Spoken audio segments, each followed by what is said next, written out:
Guys, എല്ലാവർക്കും സുഖമല്ലേ? കുട്ടീസ് സ്കൂളിൽ വിട്ട് വരുമ്പോഴേക്കും സിമ്പിളായിട്ടും ഹെൽത്തി ആയിട്ടും വെറൈറ്റി ആയിട്ടും അവർക്കൊരു 4 മണി പലഹാരം ഉണ്ടാക്കിയാലോ.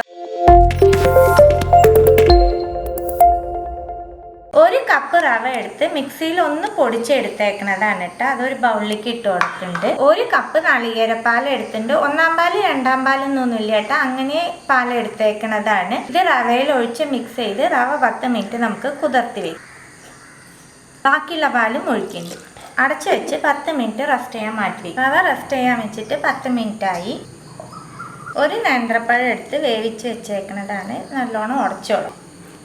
പഴം ഉടച്ചെടുത്തത് റവയിലേക്ക് ചേർത്ത് കൊടുക്കാം. പഴം ഉടയ്ക്കുമ്പോൾ മിക്സിയിൽ അരയ്ക്കേണ്ട കേട്ടോ, അപ്പോൾ ആകെ കുഴഞ്ഞു പോകും. നമ്മളിതുപോലെ കയ്യിൽ ഉടയ്ക്കുമ്പോൾ കുറേശ്ശെ അവിടെ ഇവിടെ കഷ്ണങ്ങൾ ഉണ്ടാവും. 1/2 ടീസ്പൂൺ ഏലക്കപ്പൊടി, 1 കപ്പ് ചിരകിയ നാളികേരം, 2 ടേബിൾ സ്പൂൺ ഗ്രേറ്റ് ചെയ്ത ശർക്കര, ഇതെല്ലാം നമുക്ക് മിക്സ് ചെയ്ത് കൊടുക്കാം. പലഹാരം ഉണ്ടാക്കാനായിട്ട് ബേക്കിംഗ് സോഡയുടെ ആവശ്യമില്ല. പഴം വേവിച്ച് ചേർത്ത് തന്നെ നല്ല സോഫ്റ്റ് ആയിട്ട് തന്നെ കിട്ടും. എല്ലാം മിക്സ് ചെയ്ത് കൊടുത്ത് ബാറ്റർ നല്ല കട്ടിയിലാണ് ഇട്ടുള്ളത്. ഇതിലേക്ക് 1/4 കപ്പും കൂടി നാളികേരം പാല് ചേർക്കുന്നുണ്ട്. അങ്ങനെ 1/4 കപ്പാണ് പാലെടുത്തേക്കുന്നത്. പാലും ചേർത്ത് നല്ലോണം മിക്സ് ചെയ്ത് കൊടുക്കും. എല്ലാം മിക്സ് ചെയ്ത് കൊടുത്തു. ഈ പാകത്തിന് വേണം കേട്ടോ മാവ്. കുറച്ച് കട്ടിയിൽ തന്നെ എടുക്കണം മാവ് എടുക്കുമ്പോൾ. ഇത് റെസ്റ്റ് ചെയ്യാനൊന്നും വെക്കണ്ട, നമുക്ക് ഇപ്പം തന്നെ ചുട്ട് ദോശക്കല്ലിലേക്ക് കുറച്ച് നെയ്യ് സ്പ്രെഡ് ചെയ്ത് കൊടുക്കാം.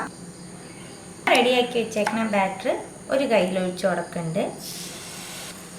ജസ്റ്റ് ഒന്ന് സ്പ്രെഡ് ചെയ്ത് കൊടുത്താൽ മതി. ഇനി നമുക്ക് സൈഡിലൊക്കെ കുറച്ച് നെയ്യ് തേച്ച് കൊടുക്കാം. ഒരു ഭാഗം റെഡി ആയിട്ട് നമുക്ക് മറിച്ചിട്ട് കൊടുക്കാം.